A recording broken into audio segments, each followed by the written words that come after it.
Então, meninas, a gente vai ver a partir de agora a avaliação e os seus efeitos, né? Que efeitos são causados a partir do momento que a gente vai avaliar as políticas e entender o que está acontecendo na nossa formulação de políticas públicas, tá? E aí eu trago uma explanaçãozinha bem desenhada do que são os efeitos colaterais e os efeitos perversos que a gente vai encontrar nos nossos programas, projetos, políticas, a partir do momento que a gente avalia, tá? Primeiro, eu entendo que temos o público-alvo, né, e o público não-alvo. Dentro desse público-alvo, a gente tem o efeito almejado, né, e o efeito perverso. O que é esse efeito perverso? É um efeito bumerangue que vai ser causado a partir das nossas ações, né? E o efeito nulo, tá? E no público não alvo, a gente tem os efeitos colaterais que são previstos ou não previstos que vão acontecer no decorrer também das nossas ações, tá? E aí, no público-alvo, o foco da avaliação são nos objetivos atingidos. E no público não-alvo, o foco da avaliação são nos efeitos colaterais, tá? E aí, mais adiante, a gente vai ver de forma mais específica esse exemplo, tá? Então, gente, a título de exemplo, a gente traz a intervenção no programa Bolsa Família, né? E aí, no quadrinho primeiro, onde a gente traz o público-alvo, que a gente tem o esperado e o efeito bumerangue, a gente traz que o efeito esperado é a redução da desnutrição, tá? E o que a gente tem como efeito bumerangue? Aumenta a incidência da obesidade. Era o que a gente esperava alcançar? Não, não era, tá? Mas é o que acaba acontecendo quando a gente avalia e vê que, diante das nossas ações, mesmo com o objetivo que a gente tinha de reduzir a desnutrição, a gente teve um efeito bumerangue contrário, né? A gente teve um efeito que causou um aumento da incidência da obesidade, tá? No outro lado, no público não-alvo, dentro dessa perspectiva do Bolsa Família, a gente tem a questão da aumenta a frequência escolar, né?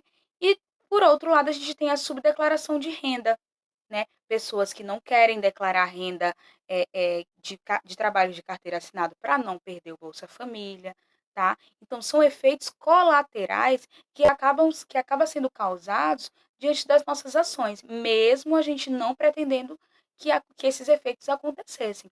Mas a gente não pode controlar toda a realidade, porque, como eu falei várias vezes, ela é dinâmica, né? Cada pessoa é cada pessoa, né? A gente está dentro de um contexto contraditório, então a gente não pode esperar que as pessoas reajam de uma forma, sendo que elas são humanas, elas vão reagir cada um da sua forma, né? Então, muitas vezes a gente tem esse efeito colateral dentro de uma política pública. No caso do Bolsa Família, a gente tem esse efeito colateral tanto do aumento da frequência escolar, que é positivo, tanto como a subdeclaração de renda, que as pessoas deixam de declarar renda para não deixar de ser beneficiário do programa Bolsa Família, né?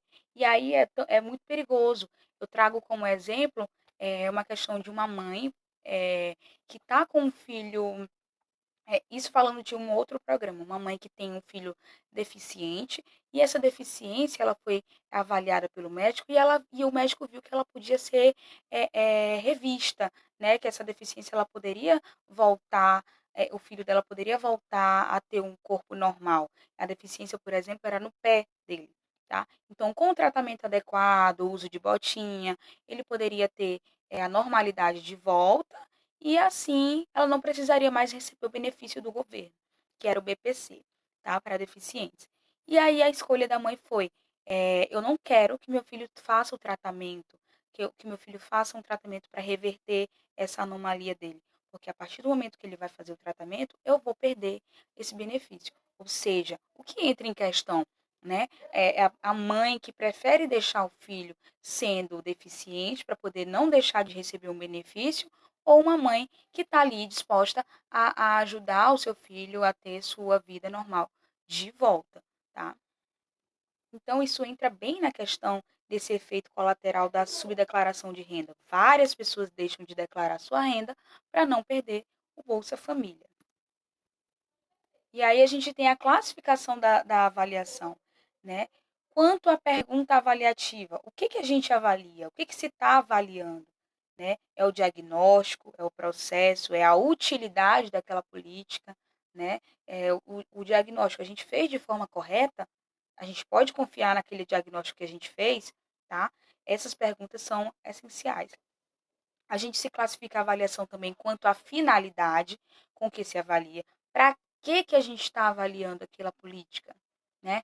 Ela vai somar, ela vai formar alguém, ou seja, vai construir um conhecimento a alguém, vai adquirir, vai agregar valores a alguém, né? Então, isso também é muito importante, porque a gente não vai fazer uma política pública sem finalidade, né? Ela tem que deixar uma marca positiva nas pessoas, ela tem que deixar uma marca de aprendizado em todos nós.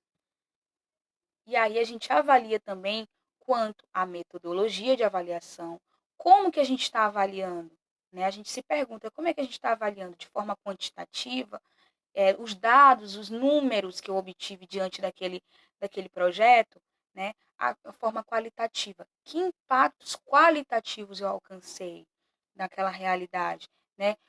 O que preenche esse impacto qualitativo?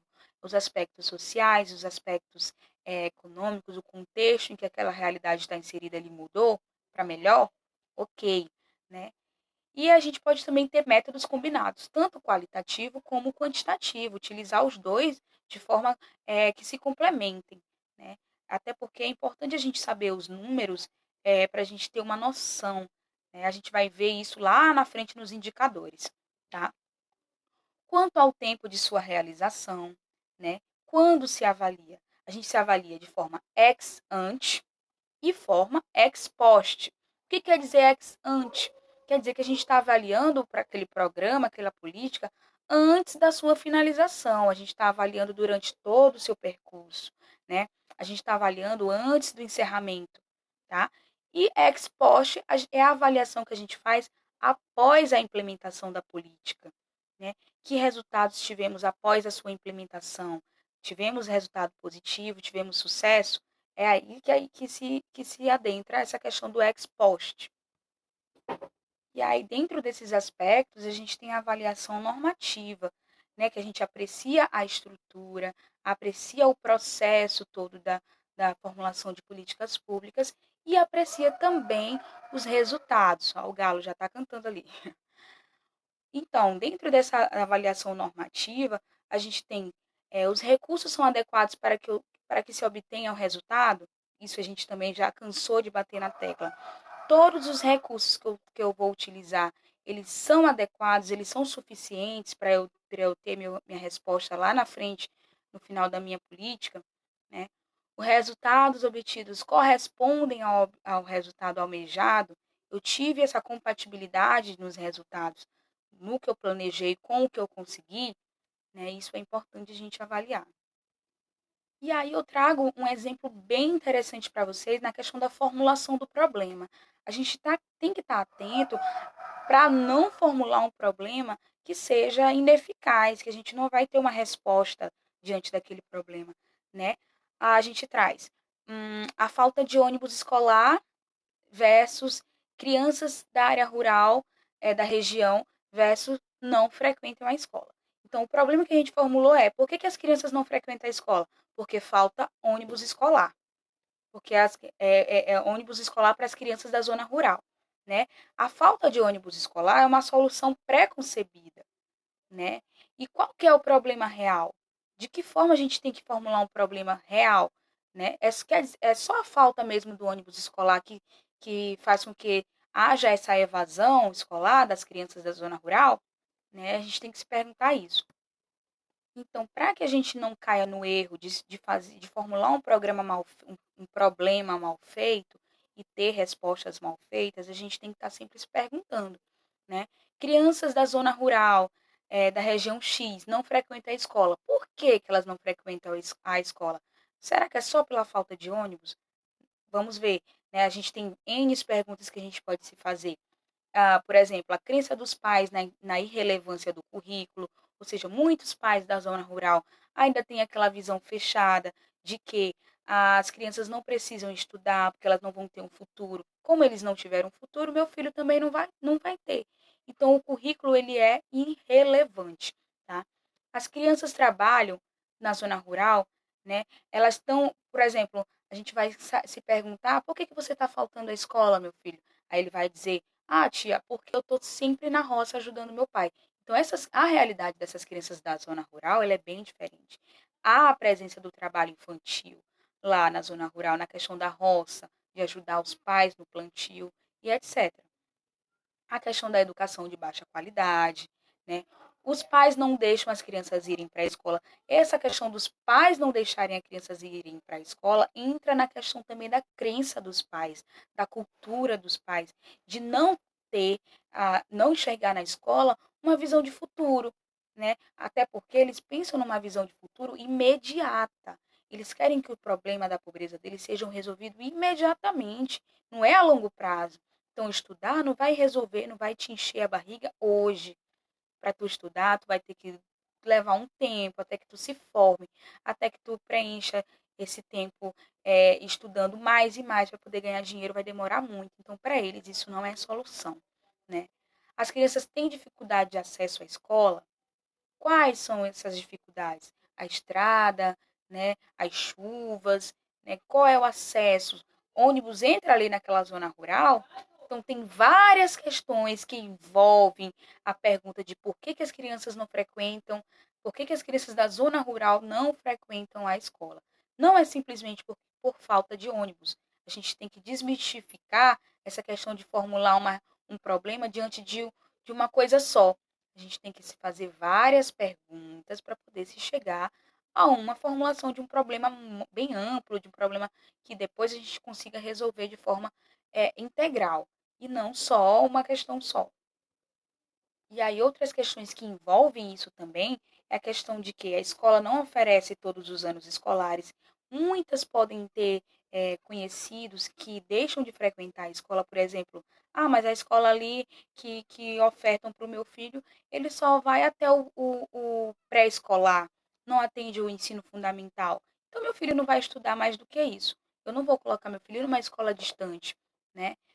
Não existe vaga na escola. Outra questão que é de suma relevância, a questão das superlotações nas escolas. Então, muitas crianças não conseguem vaga, né? O acesso à escola é perigoso, é aquilo que a gente já colocou também, questão de como se chegar na escola. É perigoso para mim. Isso também não só a zona rural, mas também na zona urbana, né? De pessoas que moram em periferias, em favelas, em lugares super perigosos, né? Perigosos. Os pais não podem pagar o custo da taxa escolar, a escola está muito longe de casa, então são N questões que tende a entrar na formulação de um problema. A gente não pode cair no comodismo de destinar o problema a um fator só, né? Então são vários fatores que compõem o problema em si. E aí a gente vai entender também, diante disso, por que os programas falham, né? Algumas perguntas que a gente se faz de entender por que houve falhas durante o percurso do processo, durante a elaboração, durante a implementação. Por que acontecem essas falhas, né? O programa é mal concebido, ou seja, recebe um tratamento errado desde o seu início lá na formulação do problema, na formulação do diagnóstico, na formulação da demanda e de elencar as prioridades a serem resolvidas, tá? O programa não é implementado, ou seja, o tratamento inexistente, tá? Por exemplo, existem inúmeros programas que estão engavetados porque eles não são executados, então ele se torna inexistente, né? O programa é implementado de modo parcial, ou seja, recebe um tratamento incompleto. A gente consegue efetuar a política até determinado ponto e a partir dali esquece, deixa de lado, não recebe mais recurso, troca de governo e o governo seguinte não tem interesse em continuar com aquele projeto, com aquela política, tá? Então, são N questões que envolvem isso. E uma dessas questões tem a ver muito com a vontade política, né? A vontade política ela é primordial nessa questão. Por isso que a gente preza sempre pela continuidade dos programas, projetos, mesmo que se troquem de governos.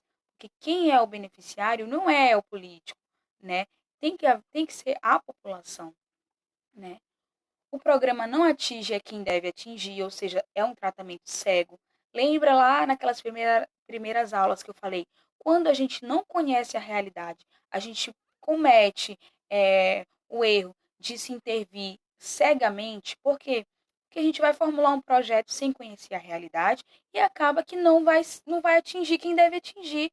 Vai ser um programa só jogado lá, um projeto só jogado lá. Ah, eu tenho um projeto engavetado aqui que dá certinho para eu fazer lá onde estão me pedindo, na comunidade X. Mas aí eu nunca fui lá na comunidade X, eu nunca conheci o contexto da sociedade de lá, o contexto em que os atores estão inseridos. Quando eu não faço isso, quando eu não conheço a realidade e eu jogo o meu projeto engavetado lá, esse projeto não vai atingir ninguém, porque não é a mesma realidade, né? Então eu não posso usar um projeto pronto e acabado para todas as realidades, porque aí eu caio no risco de fazer um tratamento cego. E aí, por fim, desse segundo momento, a gente traz a avaliação de impacto. Olha a diferença que nesse desenho a gente pode ver bem a diferença, né? O mundo real, onde o indivíduo foi tratado.